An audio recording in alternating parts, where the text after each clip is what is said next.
Welcome to Alabama Gristmill. I want to say welcome back and thanks for listening. And we've got a great story coming up. But first, I want to say hello to my co-host. Hello. And welcome to Donna Causey. Hello. So, how are you doing today? I am doing great. How are you doing? Doing fine, and it's good to be back. And as always, we appreciate you listening and checking out the podcast, and hope you're enjoying it. We've got a great one today, our fun one, or let's say an interesting one today.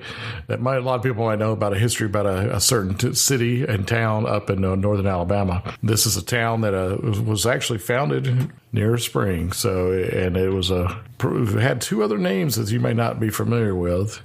And the actual founder of the city, he lost his land and is now buried in an unmarked grave near the city dump. So it's kind of an auspicious ending. They think he's there anyway. And among the other technological achievements in the town, the city had one of the first public water systems in America. So it was a leader in its time and in the early days of its foundation. I didn't know that. That was one I really didn't know. I kind of heard some others, but I didn't know that about the first public water system in America, you know. That's a pretty important thing. And before we get going into that, I wanted to mention that we've just now launched the podcast on iHeartRadio, and you can, if you use that service, you can find us there. And I know you can find out on the web at various apps and devices and the Alexa device and things like that. So you can find us in all these locations in addition to the usual spots. So we're excited about being on new platforms. So we really appreciate all the listeners and the growth that we're seeing in the podcast. So keep sharing with your friends and family and liking us, subscribing to us, and all that kind of stuff. Yes, and we sure do appreciate our patrons that are on AlabamaPioneers.com. They help us keep everything going and rocking along. Exactly. Plus the purchase of books that you do. We appreciate it so much. I just wanted to say thank you for that. Because it definitely is an endeavor taking on this and putting the website and all the different stories out on almost a daily basis for the website, and then doing this a podcast a couple times a week. So we are enjoying it, but it definitely helps us keep it going. So we really appreciate that. And like always, if you've got any questions or any type of a comments you want to make, please post it on the Facebook page, Alabama Pioneers, and you can add your comments there. Another option is you can email us at info@alabamapioneers.com, and we appreciate any questions or comments. And that's another thing too good about the patrons page is we can also communicate more on that. I can communicate easier when we're going in so many different directions. Sometimes it's easier to go to one symbol, and so if you might can get hold of me either one of us on the patron page better than you can in some of the other areas. Sometimes with all that we have going on. Absolutely. You can find out information on how to become a patron on the website. There's a big old button on the right-hand side of the website, or on the mobile device, you can scroll down and hit Be a Patron. Right. So you can find all that out there. But we'll go ahead and get on into the story now, since it's a good one, and it's a really good one, and particularly now with April being here, because you can visit some of these places in Huntsville. That's the city we're talking about today. Huntsville has these April walking tours that are free of the city. And so there's so much history there. It's a good time to go visit. And when you go around the town, you can kind of see the different places that we're talking about here. Let's go ahead and hear these stories and hear some of this history that I'm not familiar with. And we'll start way back before Alabama became a state. In the time when it was still owned by the Native Americans, the Cherokee and the Chickasaw lived up in that region. They taught, when white visitors came down, they would come through occasionally. They talked to them about this wonderful underground spring, and they called it the Big Spring, and it's in the Huntsville area. So that kind of attracted a lot of people because they're always looking for water for their planting. So an underground spring would provide that. The squatters began moving in from Tennessee, Alabama, Georgia, and other states all over Indian land around the early 1800s, and they figured that they were going to get it anyway, that they could push off the Native Americans. It's a sad story about that, and they eventually did. Few of them, though, could afford to pay for the land, so they would just become squatters because it was kind of simple. You just had to go register, pay a registration fee, and if you got lucky and got good land and stayed there, you could eventually get it and become quite wealthy. So it's a good way to get free land and make your mark in America and try to realize the American dream. Of course, it was at the expense of the Native Americans who were already there. But so back in that time, you could go down and basically just set up shop and sit on it for a while, and eventually you'd own the land. Exactly, and it's. You can imagine the millions, thousands at that time, thousands that came down here and set up shop just like that. There was a place in Tazewell, Tennessee, that there were a lot of squatters going there, and it was being set up, and some of the squatters got pushed out when John Adams decided that they were not treating the Native Americans right because they hadn't bought the land yet. But they still wound up getting their claims recognized. And so land speculation along North Alabama and Tennessee was very popular. People would try to get people to go sit on the land and so they could get it. One place that was settled early in North Alabama, as early as 1802, was Ditto's Landing. An Indian trader by the name of John Ditto came down and he settled on it. They used to call him Old Man Ditto. That's what he was known by. And it's located where he stayed, what they call Ditto's Landing, is the present site of Whitesburg on the Tennessee River. And it's really 10 miles from Huntsville. Of course, they had needed supplies because there was nothing in the wilderness. So the supplies would come down from East Tennessee, and then they'd go to Ditto's Landing, and he'd be able to take care of them there. And then they would get all the supplies would get on pack horses and be taken to the settlers that were scattered all over the area. It said he also had a ferry that he operated there at the time. He was one of the first ones, though. So he was kind of a little entrepreneur there in Ditto's Landing. So yeah, he's one of the. As far as we know, he was the first one to really get to settle in the Huntsville area. His name comes up. In fact, they almost called Huntsville Ditto's. It could almost been called Dittosville or something because he was there so early. That was around 1802. The one they call the founder of Huntsville, Alabama, was John Hunt. That's who it's named after. And it was mentioned that while he and his friend Andrew Bean decided they were living in Tazewell, Tennessee, the place that had kind of got pushing some of the white settlers out, and they decided they were going to go look in Alabama because the land was not really good up there around Tazewell. They weren't becoming very profitable in what they were in their endeavors. So he was an adventurer. John Hunt was anyway, so he was ready to go and look up new areas. He got Andrew Bean to go with him, and they headed down toward Madison County. They ran into Joseph and Isaac Kreiner. There's some records that show that they stopped off at his house, and his wife baked bread for them, and they stayed overnight. And they told him also about the Big Spring, so that got John Hunt all excited. The Big Spring, is what he wanted. He wanted land that was better, would be fertile, and he would have water for his plantation. When he built it up, he thought, well, this would be a good chance to really make it. But Andrew Bean didn't stay there. He decided he'd go on to another spot. But John Hunt just decided to stay near Big Spring. And he found an old house called, it was more like a start of an old house that another squatter had tried to settle in, and he decided he would just use that because you had to have a building of some type to make a claim. So he just moved in that got him a good start. It's just a one-room cabin. But he stayed there, and he fixed it up a little bit, but he had to go back and get his family.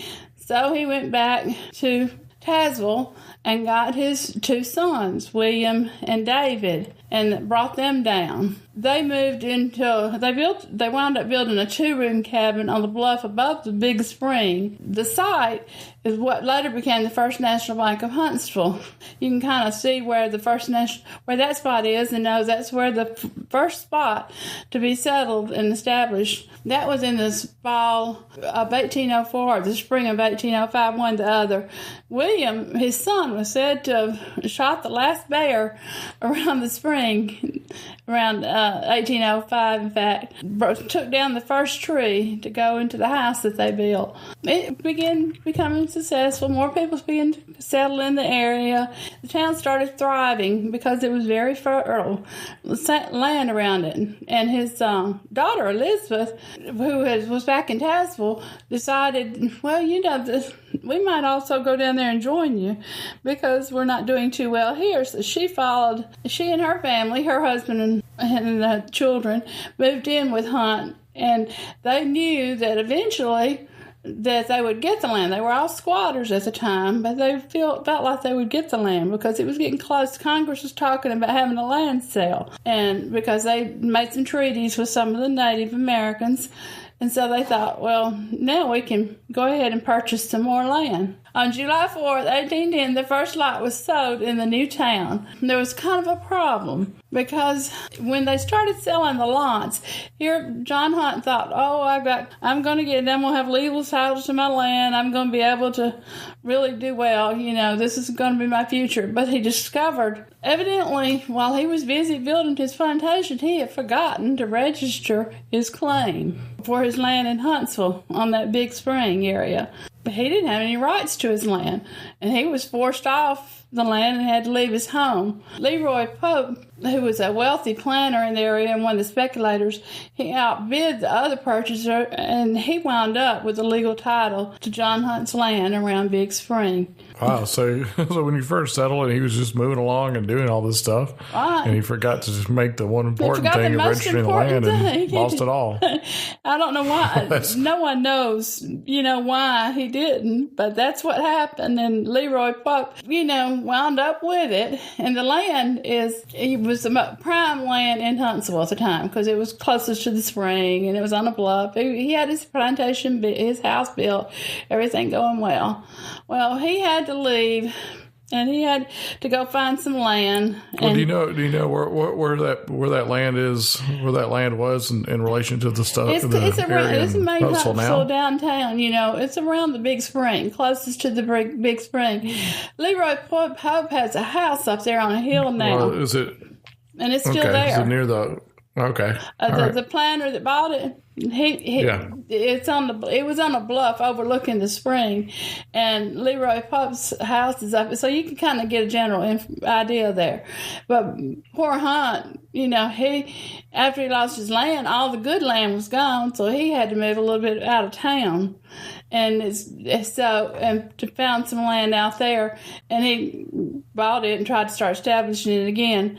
And it's where the old airport on South Parkway was located, is where he had to go. Okay. So anyway, he wound up there. Of course, Leroy Pope was really, really wealthy, and he was well respected, and and he wound up buying most of Huntsville, because he was so rich.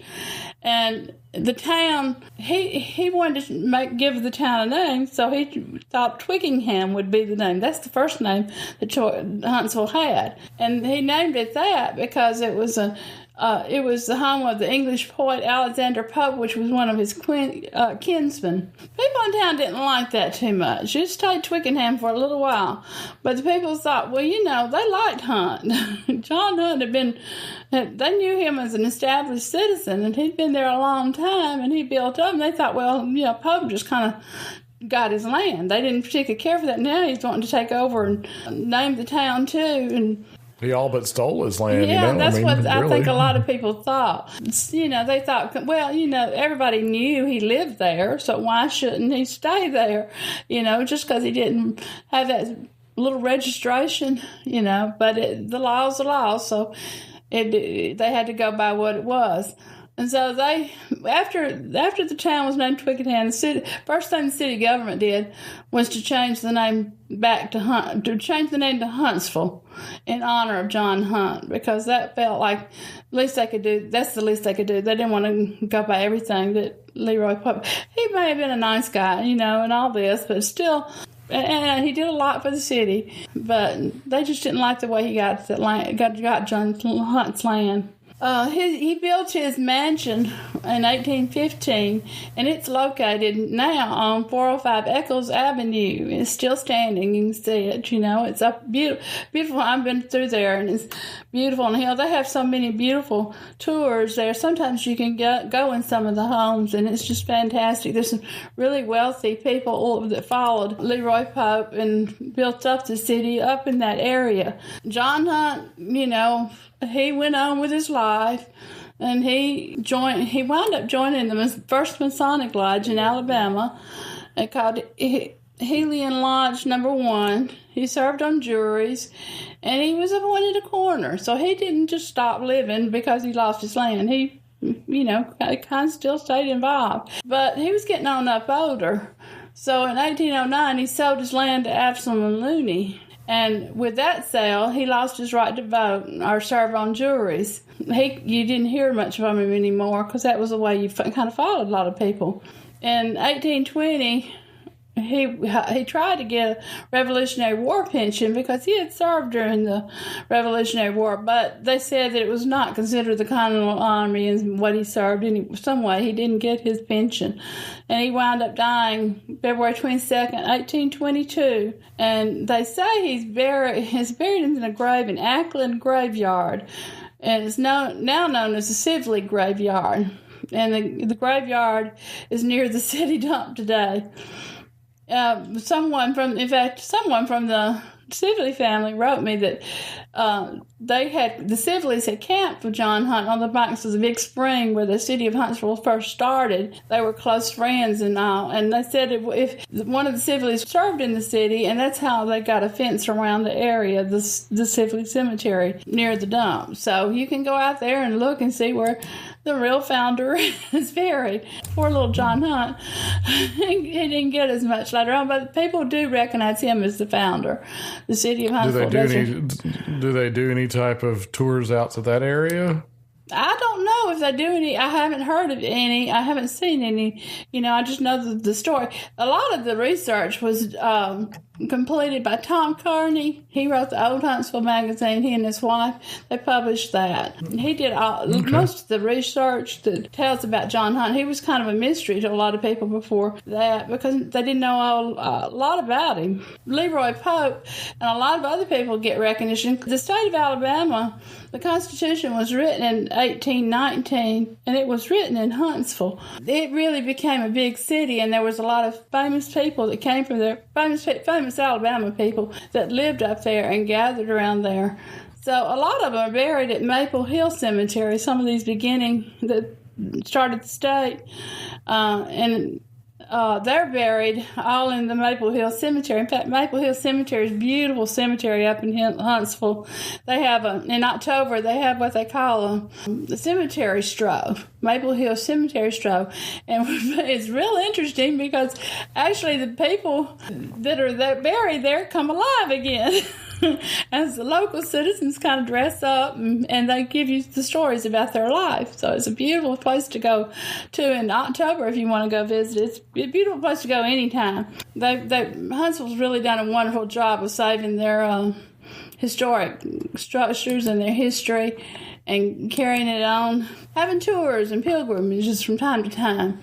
Well, that sounds, it's interesting to get the history told by the actual, or by the, like someone already, they're dressed up right. like it, they really get into it. They don't do it halfway. I went to, they have a place called Constitution Village and that they've set up, and it's the actual spot where the Constitution was written, and they rebuilt the whole building. They found the foundation and rebuilt the whole building. And I went to a meal there that they held one time, and it was fantastic. They take you back to the 1819 era, and you can really experience it. So if you haven't ever done it, you need to try to visit Huntsville and Constitution Village Park. It's a beautiful place. And Big Springs Park, too. The big thing, going back to Big Springs, believe it or not, that's the first one of the first public water systems in the state of, in America, not just the state of Alabama, but in America. Hunter Peel, an engineer who was serving in the British Army, came down to survey all the public domain land in 1818. And actually, he got there around 1816, but he happened to settle near John Hunt, and he wound up becoming the county engineer. And the board of trustees decided, hey, we have all this water here, but we need a way to have it available to the public and also for fires. And so he wound up building a water system with hollowed out cedar logs and a waterproof wooden reservoir in the public square of the town. And they don't know exactly how he hollowed out the first logs, because they didn't have the equipment, back then to hollow out logs. But in 1827, they started using an auger to do it. And then he set up a propelled turbine wheel, and the water was pumped into the hollow logs, and it went to the town into the reservoir. So they had in the public square. So they had their own water system. It would get dry occasionally, though, because it had some problems, and was sold several times. Finally, the Huntsville Municipal Corporation bought the waterworks in 1858, and they started operating the system. But the big spring that drew all the people there, it still flows from the rock bluff, and it goes underneath the 1835 building, which is Regions Bank now, and it winds through a landscape park and into the Big Spring Park. Yeah, you can't miss that when you go into Huntsville now. Is the spring, you definitely see it.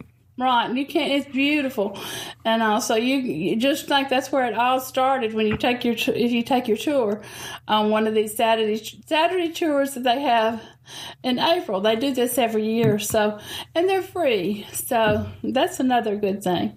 Yes, it's kind of like you always know about the space industry in Huntsville and the Space and Rocket Museum, but you got to realize there's so much more history there. In addition to that, even just pulling off this waterworks and building one of the first in the country.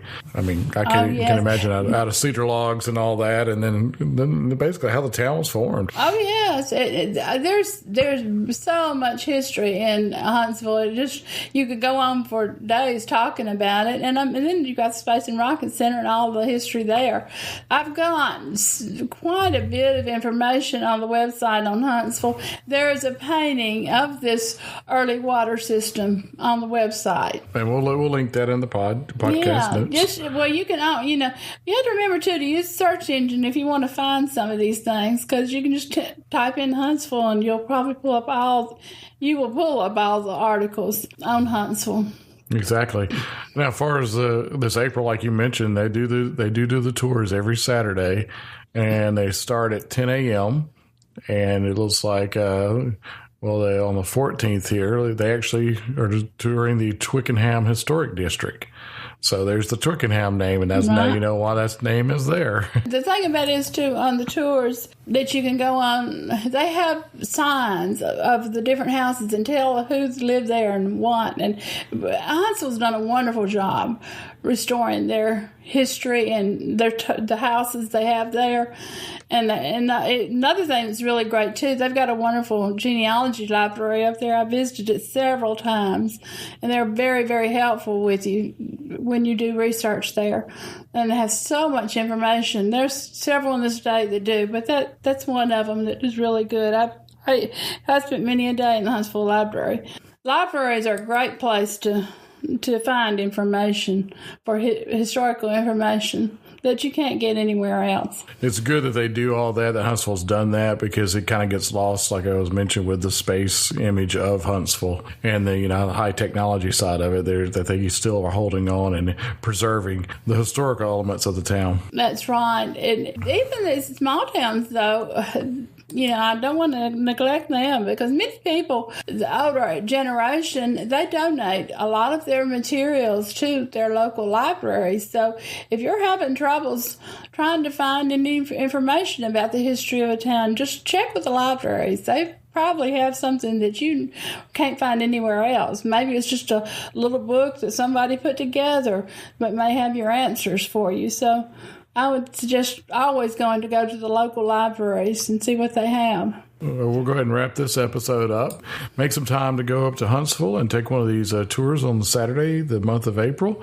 It's just a great trip. And you can see the places we're talking about in this podcast. We're going to have plenty more stories coming up, so please subscribe to the podcast and or share with your friends. And I guess until then, we'll see you next time on the Alabama Gristmill. We'll see you later. And let Red Foley play us out with Alabama Jubilee. One-legged Joe dancing round on his toes, throws away his crutch and hollers, hey, let her go, oh honey.